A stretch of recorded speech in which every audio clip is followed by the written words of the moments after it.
Hello there, everyone. It is my pleasure to welcome you, our listeners, to another interesting and exciting episode of Family and Society Talk on Pure Heart Family Channel. Let me let you know that this program is an initiative of Pure Heart Family Development Foundation. My name is Elizabeth Samsedi, your host. Today we have a very interesting topic to talk about. We are talking about the teenagers today. As a parent, have you wondered why it's like almost really very difficult these days to deal and handle the teenagers? It's like there are always conflicts. There are always conflicting issues between parents and teenagers. There's a saying that if a man is from Mars and the woman is from Venus, then the teenager must have come from a galaxy that is far, far, far away. So today we are going to talk about look at the life of a teenager because they have a lot of issues. They have peer group issues, they have pressures, they have anxiety, they have mental issues due to circumstances that they experience, that they go through in life. How many parents are there that are really like watching out and looking at their children, monitoring them, because they grow from adolescence, they grow in stages. So they have a lot of things that bother them. They want to grow up fast. They want to, have you noticed how fast your teenage children, both male and female, want to grow up? So today we are going to look into these matters, and I have guests with me in the studio today that will be talking and discussing this topic. Our topic is the teen's mind. Teen mind, what are they thinking? What is in their mind? As a parent, are you not interested? You should be interested per time what it is that your teenage girl, your teenage boy, what they are thinking, what's go through their thoughts. I'm going to go on a very short break. When I come back, I will introduce my guests and we shall be starting the program.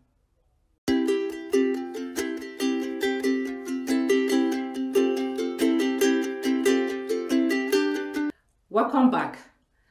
With me in the studio today to discuss this amazing topic, teen minds. What are they thinking? First is Evangelist Blessed Chuks. He's the Abuja Zonal Director of Children Evangelism Mission. You are welcome, sir. Thank you so much. Yes, it's a pleasure. Welcome. And I have with me Mr. Daniel Jande. Mr. Jande is a clinical psychologist. You're welcome. Thank you for having me. Okay. It's always a pleasure to have you with us. My first question is this, and so I'll put it to you.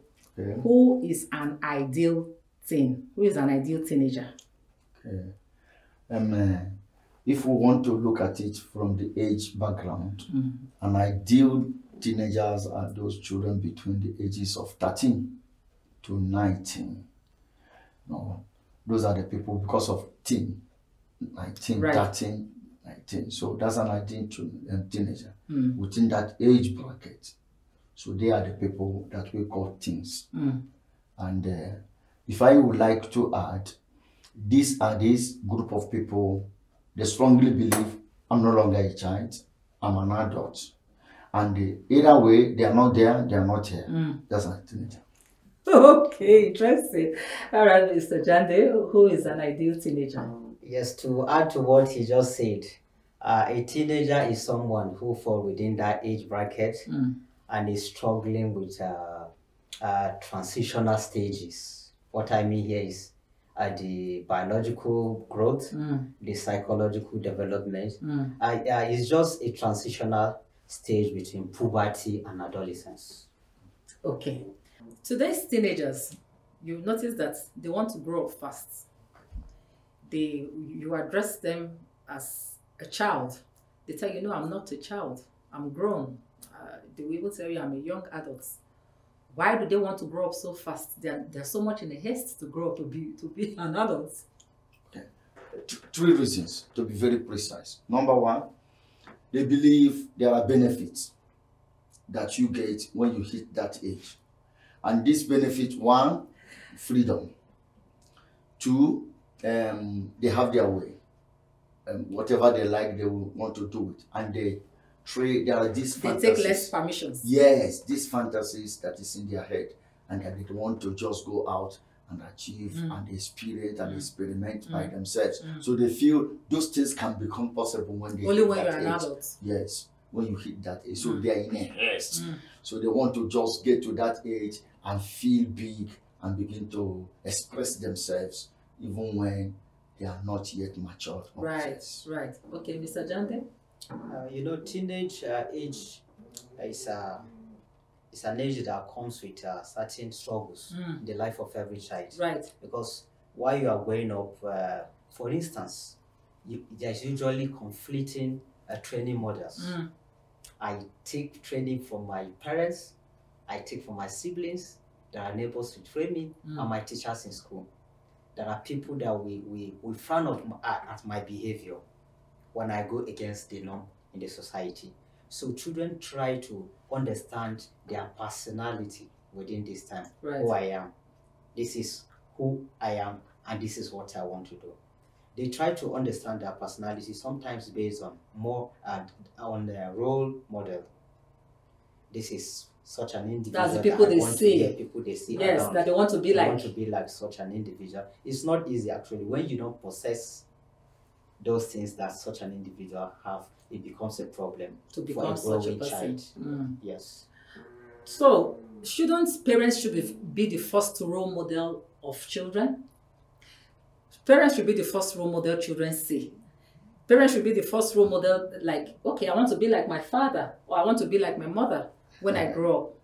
So why is it so difficult these days for parents to be the first role model of our children, of our teenagers? Frankly speaking, there is a very big gap between the growing teens and the parents. Very big gap. Now, the teens sees their parents as somebody who hard on them. Their parents is that because the parents have this mind, I don't want you to waste, I don't want you to spoil. Right. This is the way I want to. But the teens are not seeing that way. So they are seeing their parents as if they are molesting them, if I can use that word. Molesting them or bullying them. Bullying them. Better. They want to bully them and make them do what they want to do. I'll give you an example. A teenage girl said to me, he said, my father will always say me, don't you see me? Don't you see me? He said, all they want me to do is all about them. Nobody's thinking of me. About me. They are not thinking about it. It's just for their glory. It's just for their honor. I don't want you to spoil my name. I don't want you to spoil the name of the family. Name. Yes. Everything is about them. And the teenager said, I just wanted to get out of my way and do what I feel I should do in my own way. So they cannot. It's very rare where you see things who will understand and flow. Want their parents to exactly. be more. The percentage is very, very, very. Why that? Why that? Why are there contradictions between the parents? Yes, between parents and children. Even when, in a real sense, every parent loves their children or should love their children. Every parent should want the best for their children or for their child, right? As a parent, I can't imagine. I consider my children first before myself. Exactly. I'm their number one well-wisher. So every parent should be. So why would the children, the teenagers, feel as if their parents don't? Okay, let me use this scenario. A child goes out, a teenage child goes out, and it's getting late, and we know how it is, the insecurity in the town these days, in the country. And it's getting late, getting to 10, 11, and the child is not back. And the parents are beginning to wonder, and his lines are probably, his battery had run out, and it can't be reached. And now they are worried. They are under pressure. Oh, this boy, why is he doing this to us? Does he not care about us? Does he not know we love him? Does he not know we don't want, anything bad to happen to him? This out there is not safe and all that. Then he comes back, and he's being scolded. What happened? Why did you have to come this late? You couldn't even make a call or send a message to tell us what happened. And in his thoughts, he is like, oh, what's this? I had a little challenge at the time with my vehicle. Then I came across a friend, and we chatted a little bit and spent a little time. And here I am, and they are scolding me like this. Don't they care about me? The parents are like, oh, doesn't he care about us the way we feel? And the teenage boy is like, don't they care about me? Can't they just give me some space? Do you get it? Exactly. So you can see the conflicting the contradiction between the two sides. Yes, the parent is feeling the child is becoming like insensitive, and the child is feeling my parents are getting too insensitive. So how can this be balanced, Mr. Jande? It's very conflicting because first, some parents overindulge their children From the beginning. Children don't look at their parents as role models, number one, because they look at them as a disciplinary figure, right, and not necessarily people who are telling them what to do. Remember, I told you that there is usually conflicting training. They are getting training from the teachers at school. Right. They are getting training from neighbors and other relatives. Yeah. So it becomes too much on a child to bear. Which one should I take? And in most cases, if there is usually peer pressure, that's the one that many children will want to listen to instead of what their parents tell them, because it depends on the type of training you are giving to your child. Some pamper them and not train them. I like that. There's a difference between training and pampering. Yes. Many I call them modern parents, would rather pamper their children in the name of rather training. than train them. Yes, and that's not right, because you need to give your children skills. All that they need is skills to grow up. Okay. That's what a teenage child needs at that time. Let's talk about this pampering and training. What's the difference for the benefits of our viewers? If you ask an average parent, are you training your children? They will tell you yes. Even parents don't know what it means to train. I must tell you the truth. 80%, I just want to be conservative. Parents doesn't know what it means to train. Training to parents is, I'm buying food for you, I'm clothing you, I'm paying your school fees. Right. That's training. Whatever you demand, I give you. Yes. To them, they are doing their best. But that is not it. When we talk about training, we are talking about disciplining the child, actions, behavior, characters, and everything to help the child know this is wrong, this is right. Now, to be able to discipline when the child misbehaves, not just hitting the child or punishing the child. Let the child know this thing you did is not correct.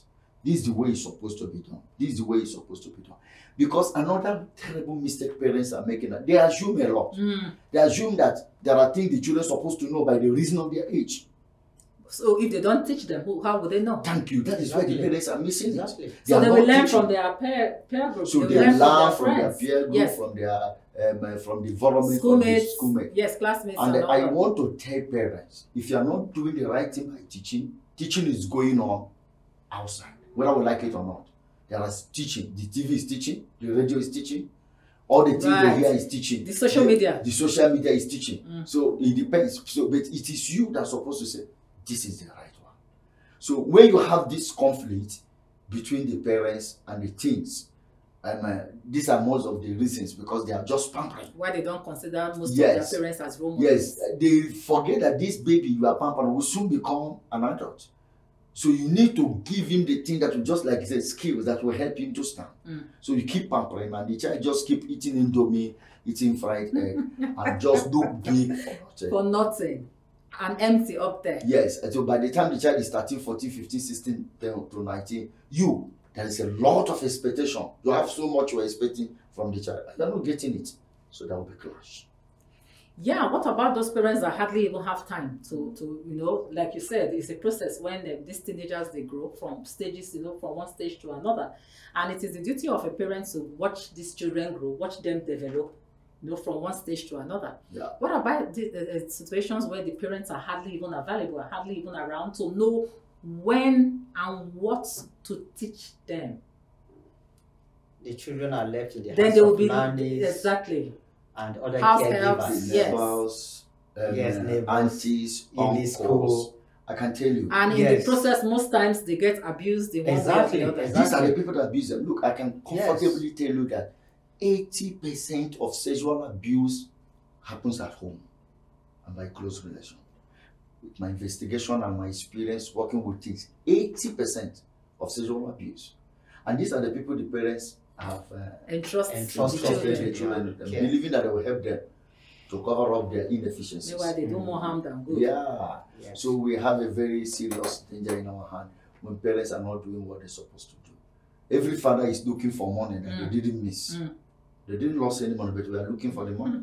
And the mothers are busy here and there. So it's a problem. It's a serious problem. Okay, what about, I want us to talk about this. There's this aspect of it that sex education, that parents shy away from teaching their children. When they fail, just like apart from sex education, every other thing that they ought to have taught them that they don't teach them, of course, they get it outside. Yeah. They learn it most times the negative way, the wrong way. Yeah. Because the parents that ought to have from the beginning, taught them. And even those that decide to teach, they don't like spell it out. They try to use like other words to like the parts of the body. Yes. They use coded words rather than speak it out outrightly. This is what this is. And let me start with you on that. Honestly, it's a very serious problem. There is this mentality in every parent that the children are very small. They will not know. Even as they are growing. Yes, they will not know. Say there is no need to teach them. They just leave them at the appropriate time. Now, at those periods you are leaving them, just like we have said earlier, learning processes is taking place. So if they are not learning from you, definitely they will learn from somebody else. Exactly. And the parents depend so much on school teacher. You can see parents give extra money to teacher to take care of their children. To cover up their inefficiencies. So I think parents should sit down and teach their children, this is it. This is it. Let them hear it from you. And I want to tell you, if children hear it from you, and that is the truth, it will be difficult for anyone outside to influence them negatively. But because we shy away from it, think it's other people's responsibility, so they help us do it negatively, and we are suffering from it. There are two angles to that. Just as he said, some parents are of the view that when you teach them sensitive things like that, they are bound to experiment. While others say no, it is better you tell them the danger. Let me tell you, I was to speak here in one of the summer classes in one of the elite schools in Abuja. They asked me to draft topics, and I was looking at the topics that we need to discuss. Among them was sexual harassment. Among them was exam malpractice, drug abuse. They say they remove them out. That they are too young to listen to this. How old? You can imagine. They said 7 to 11. No, they are not so young. They are not. They shouldn't know about exam malpractice. Of course, I'm aware that I was supposed to speak to teenagers, and I know the way I will talk to them. Exactly. I will not project those things in a positive angle. Yeah. But work on their mindset. Disabuse their mind. If I thought they ever know about it. I know exactly the angle I was going to focus on. But they say no, they are too young to be exposed to sexual abuse. If you talk about drug abuse now, they want to experiment. I say no. It's better you teach them. Because parents assume that there are things that children should naturally know. Just as how can children naturally know? That's not possible. Children at that level, their actions are purely impulsive. Yeah. They are impulsive. Right. Whatever decision they take is based on emotion. Exactly. True. They make what they know is assumption. They just assume. We all pass through that level. And there are certain things that we assumed, which were never true. True. Because we were not taught. I remember then when I was in primary school. It's very funny each time I remember this. I had another brother who was studying engineering in the university. So he brought home pictures of their presentation in the lab and in the field. It was an overall clothes, this industrial clothes overall. Like the engineers wear. Yes. And I took it from there, and I could argue it in school that university students have uniform. That was because I was never told. He said this. I know he was schooling. He was in the university, and here's his picture. So he said in action, they were in action. So I should believe that That's the way all universities, because I just assume.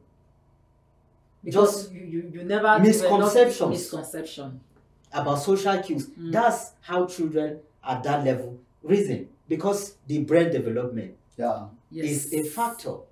Serious factor. They are not full-grown adults. Right. So their pre-cortex area of the brain has not fully developed. And parents should understand this. Some parents overgrow their children.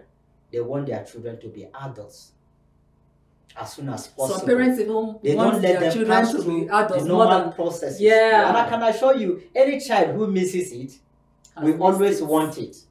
When you look at children that were deprived from playing, from childhood, from the normal process, they become your colleagues that play with you in the office. Tap you, just come and want to play this. They talk like children. They are paying back for what they lost. So children should always be children at all times, and they should be allowed to develop at the best. Okay, meaning that becoming an ideal teen, a parent has a great role to play. Absolutely. For a teenager to become absolutely a sane child. Exactly. Okay, in the process where they miss this, the parents miss to teach them, and they go learn from outside, just like we have established. Yeah. And they start to have, of course, there are some repercussions to some of these things that they learn. Definitely. Because most of them, they learn wrongly from the wrong source. Okay? And because of this, they have unnecessary kind of pressure. Yeah. They have anxiety. It begins to, their mental health begins to be trampled upon because of what will have been taught them at home by their parents, because they've gone to learn the negative way from outside. So it starts telling on them. So at this point, when these children start to undergo some kind of anxiety over whatever it is that they have learned negatively, so how can they be helped? The truth of the matter is that sometimes it's always difficult to bend a fish when it's already dry. I'm telling you honestly. But just to let us know that all hope is not lost. There are things we can do. Number one, if you have such a teen that have gone astray and is living negatively against every righteous or correct path we are supposed to follow, one of the major things the parents should be able to do for their child is to love him. And I want to assure you, it's not easy to love a stubborn, a difficult child. But if you can show so much love, love is a strong word to win the child. Because this time, you will be able to be humble enough to accept that you miss it. As the parents. Yeah, the parents should be able. While you are showing love, you should be able, number two, to accept, open up and let the child look, I miss it. These are the things I'm supposed to have told you when you were younger, but I didn't. But now I just want to let you know the implications. The number three, the place of prayer cannot just be overlooked.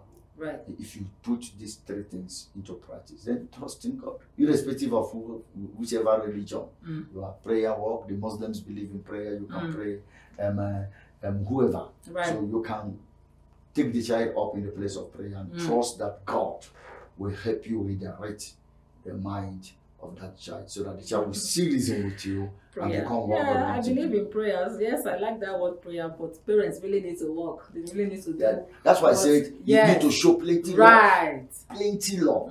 And I also remarked because our people are always like, they always end up put it all in prayers. Yeah, no, I also there are a lot that you need to do rather than waiting for that deteriorating stage. If you do what you're supposed to do, exactly. when you ought to do, yes, you save yourself for the prayer you want to pray now. Sure. But when you have missed it, you have missed it. So it's one of the pains that you are going to suffer. But like I said, it's not funny to love a stubborn child. Put me. It's difficult. Parents, we are easy to love children that obey us, do our biddings, we do what we want them to do. You can quickly love that teen. But a teen that is always causing trouble. Let me give you a practical example. A woman came all the way from Mpape to meet me and complaining about the son. The boy is 16 years old, Okay. but the boy is into several things. He's in a court, he can fight. Can The imagine. police has come several times. When they don't see the boy, they will just pick the mother, pick the father. So the mother said, I've lost count how many times I've slept in police station. Oh. So the mother came crying and said, let God kill him for me. No. Yes. That's why I said it's difficult to be a father, a mother love of stubborn child that of has his gone daughter. astray. Yes. It's Okay. very difficult. Very difficult. At this point, But very if you correct. can show plenty love, Yes. it's a key. You see, It's a key. And it's an antidote. yes, and at that time you now do plenty talk. Much more than you ought to have Yes, done. plenty talk. Take them out, calm them down. Not this shouting. You know, every parent, particularly mothers, graduated from the school of shouting. And the teenagers don't like it. Okay. Okay. They don't like it. So you now have to talk, calm down, give reasons, see what I'm saying, see. Let them see. You must help them see what you are seeing. If they can't see what you are seeing, it's difficult to bring them to your side. Okay, so I am. Viewers, I'm going to take a short break and we'll be right back.